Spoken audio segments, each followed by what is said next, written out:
welcome to Sunny with a Chance of Chaos, the podcast that is equal parts optimistic and realistic. Join me as we navigate the ups and downs that everyday life brings. I'm Lindsay, and I'm so glad you're here. So get a coffee, get comfy, and get ready for a little bit of life's chaos.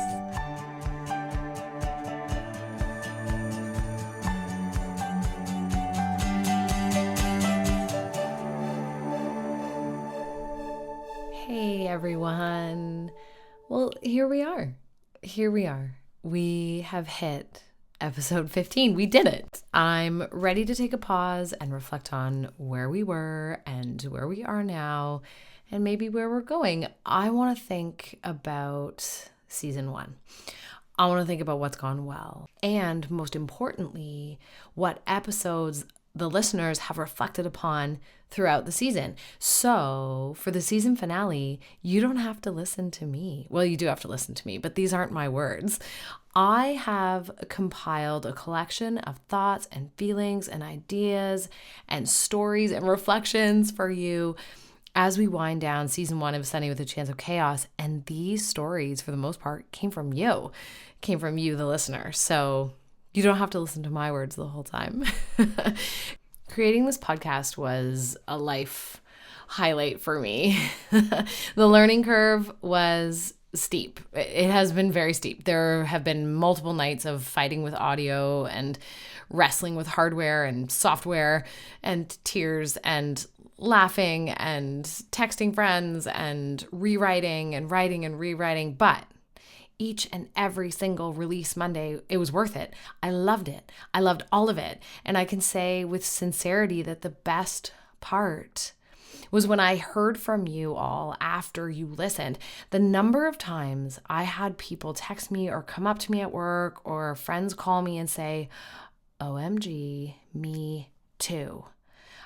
I knew that my experiences and reflections were not unique. I knew there had to be many other people out there who were wondering about the same things I was. My other favorite thing was how much I learned from you and about you. I received articles that you forwarded me, memes, stories, personal anecdotes from so many people. It was amazing to get to know the audience in a more personal way through your vulnerability and your willingness to share and your willingness to be seen. It has been magical and you have been so brave. So this episode's all about you. I'm personally going to do a quick recap of some of my favorite aha moments and insights and revelations from the podcast. And then I'm going to share some reflections and stories from you guys. All right, here we go. Here's my personal list of top 5 takeaways from season 1. Okay, number 1. From episode 2 is comparative suffering.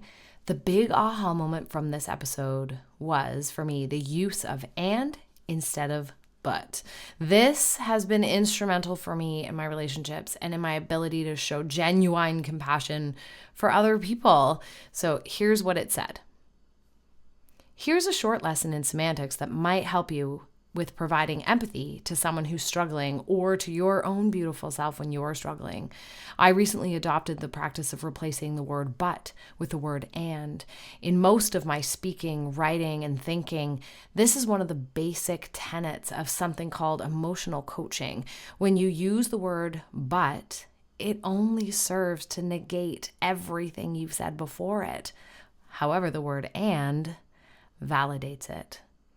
I just love this semantic shift so much.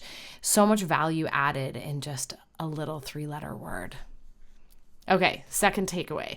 Episode 13, the 5 types of connection. My favorite moment in this episode was when I realized this fact. It takes a village to raise a middle-aged woman, because it's true. I want to get it on a t-shirt. I want to get it on 100 t-shirts and hand them to all of my middle-aged queens. I have come to realize and integrate this phenomenon into my life in a significant way in recent years. My community of friends and loved ones are essential for me in my personal growth and doing the work and helping pick up the pieces after a crash. If you're a middle-aged woman listening right now, I want you to consider remember who your village consists of and lean on them because they love you. The third takeaway is from episode 3, rescuing yourself. Along the same lines as the village idea, I loved in this episode when I realized that you can rescue your damn self, but you don't have to do it alone. Remember the tears and the wine glass and my friend's insufficient toolbox on the bathroom floor? Here's my big takeaway from episode 3. You need to rescue yourself, but you don't have to rescue yourself alone. My struggle when I rescue myself is realizing the balance between someone doing it with you versus someone doing it for you. In our society, asking for help indicates weakness or a lack of competency or courage, when really asking for help is a sign of strength and bravery. So don't be afraid to ask for what you need when you need it. There's a huge difference between allowing yourself to be vulnerable and asking for help and just dishing out the victim card. Okay, fourth takeaway, episode 9, when help is not helpful. There were a few gems from this one, including a shit ton of my own vulnerability. Eek. But the one that stands out for me is the friendship saving strategy of asking what kind of help your people need before you steamroll yourself into the midst of their problems. Remember, the person who needs help can specify which of these that they need, or the helper can ask which kind of help is needed in the moment.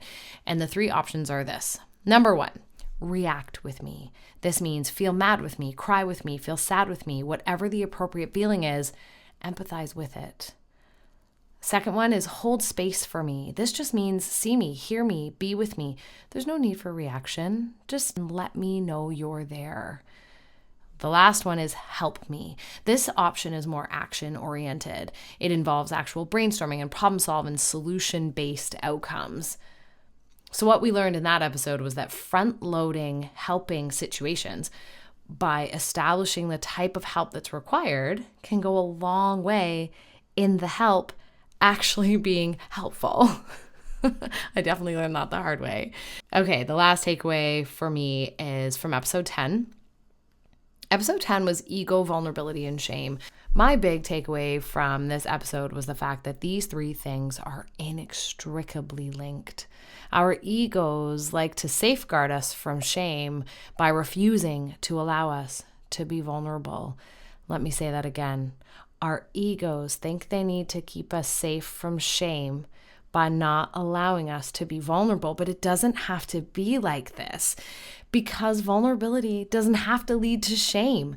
We need to work on reframing this because, and this is the other huge takeaway from this episode, the only way to be in authentic relationship with other people is if you're vulnerable. So don't let your ego tell you stories that aren't true.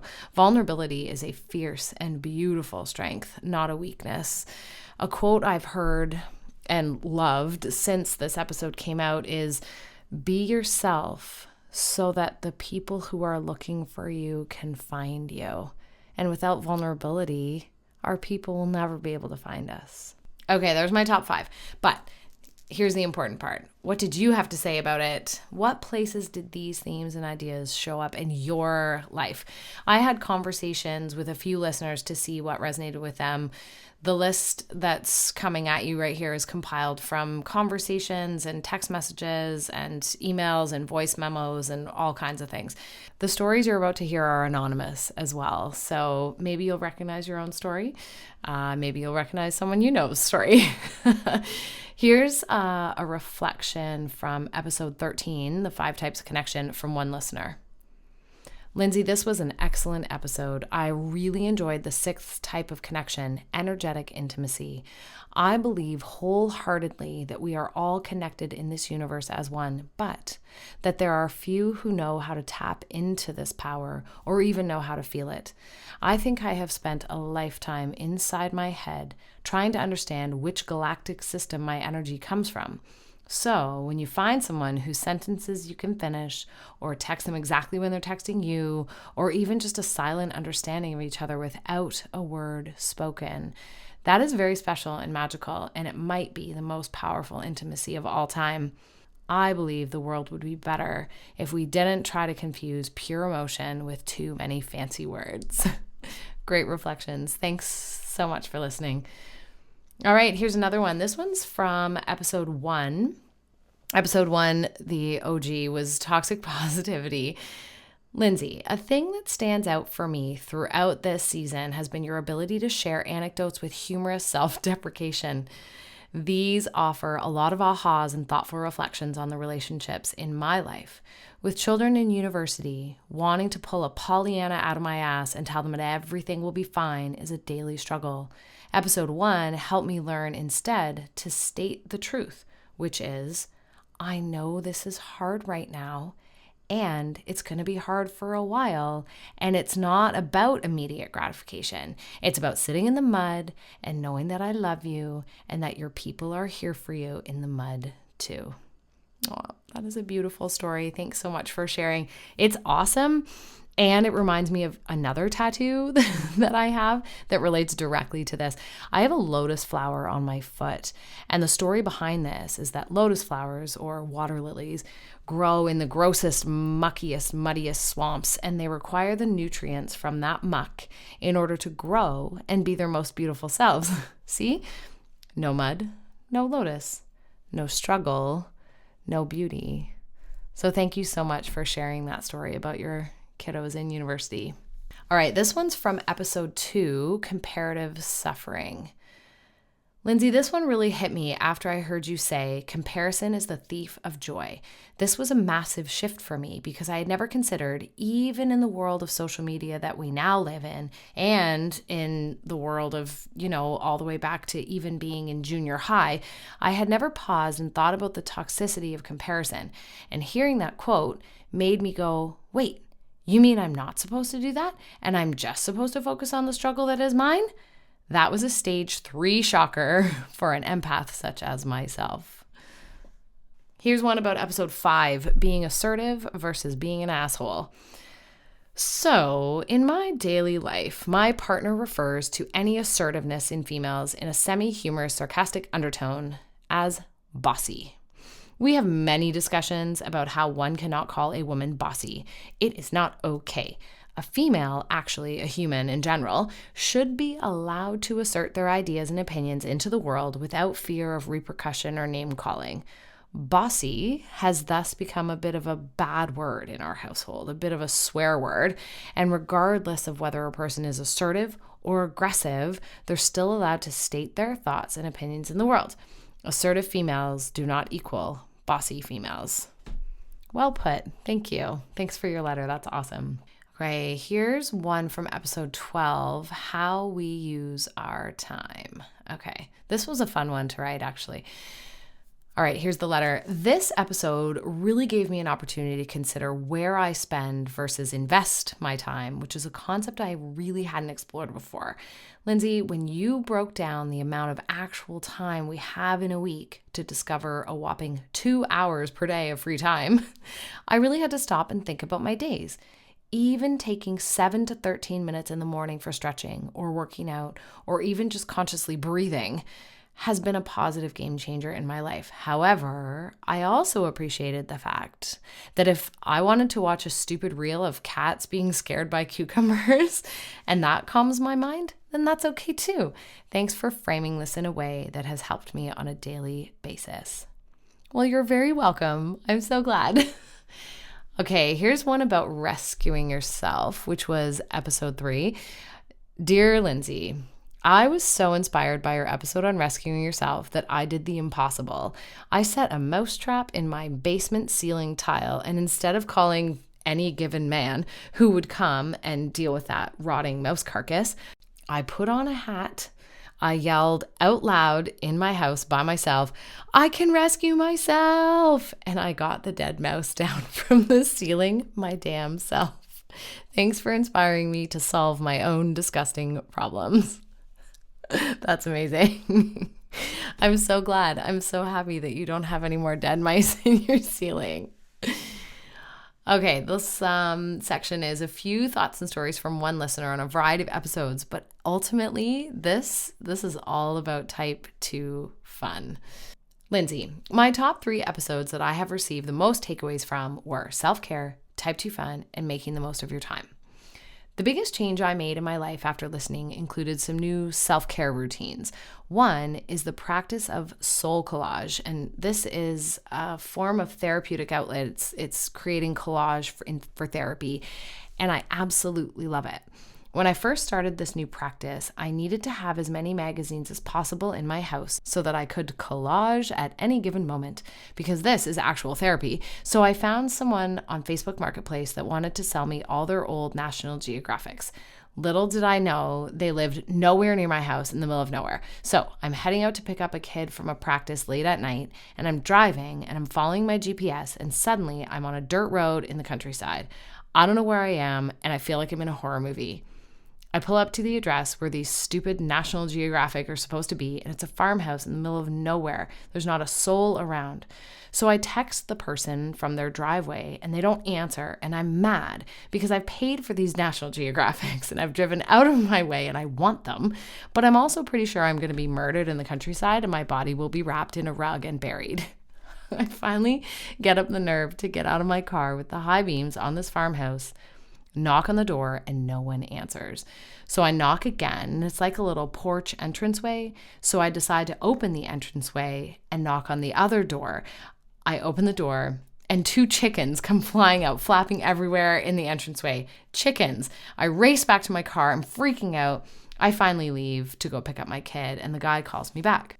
I asked him to bring the magazines to the school where I was driving to, which he does, but he leaves them under a dark stairwell for me to find instead of just meeting me and handing them over. Again, I was pretty sure I was going to be clubbed on the head and dragged away. So for the low cost of $10 and most of my sanity, I got some magazines so I could work on self-care. The irony is not lost on me. It turned into a true type 2 fun story. That's awesome. I hope magazines helped in the long run. That's awesome. Okay, her second anecdote was also about self-care, and it goes like this. So I thought by getting a bird feeder, it would increase my happiness by sitting out in the morning and watching the birds while I drink my coffee. So I get the bird feeder. I fill it up, and the next morning, the seed is all gone. This happened on day 2 and again on day 3 for 5 days. Each morning, the bird feeder would be empty again. So I'm thinking, what the heck? These birds love me. I'm doing such a good thing for the birds. Also, birdseed is not cheap. So one night, after my dog was sprayed by a skunk, just to add insult to injury, it's super late by the time we get her cleaned up, and I'm just getting in bed. All of a sudden, I hear like a tinny banging outside my window, so I get up, I look outside, and there's a family of raccoons feasting on my bird feeder. I'm not kidding. There's 3 or 4 raccoons in the bird feeder, and so I realized I'm feeding the raccoons, not the birds. So much for my attempt at self-care. There's a lot of type 2 fun here, but it gave me a laugh, and laughing is self-care too. Oh, wow. Okay, well, the birds love your efforts. It's the thought that counts. The picture in my mind of this story is hysterical, so thank you for making me laugh.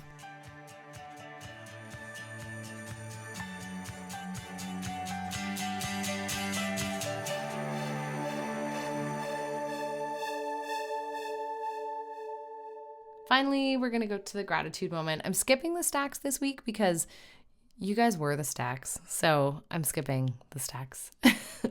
This gratitude moment goes out to all of you who listen and laugh and get curious with me every week. All of your feedback and reflections have made all the work that goes into this podcast so worthwhile. This all started as just a personal passion project, just a creative outlet. It has morphed into an interpersonal experience in which I, the writer, am learning as much as you are in your exploration with me. And I cannot wait to see what's next for us. And until then, when the chaos hits, don't forget to turn your face towards the sun.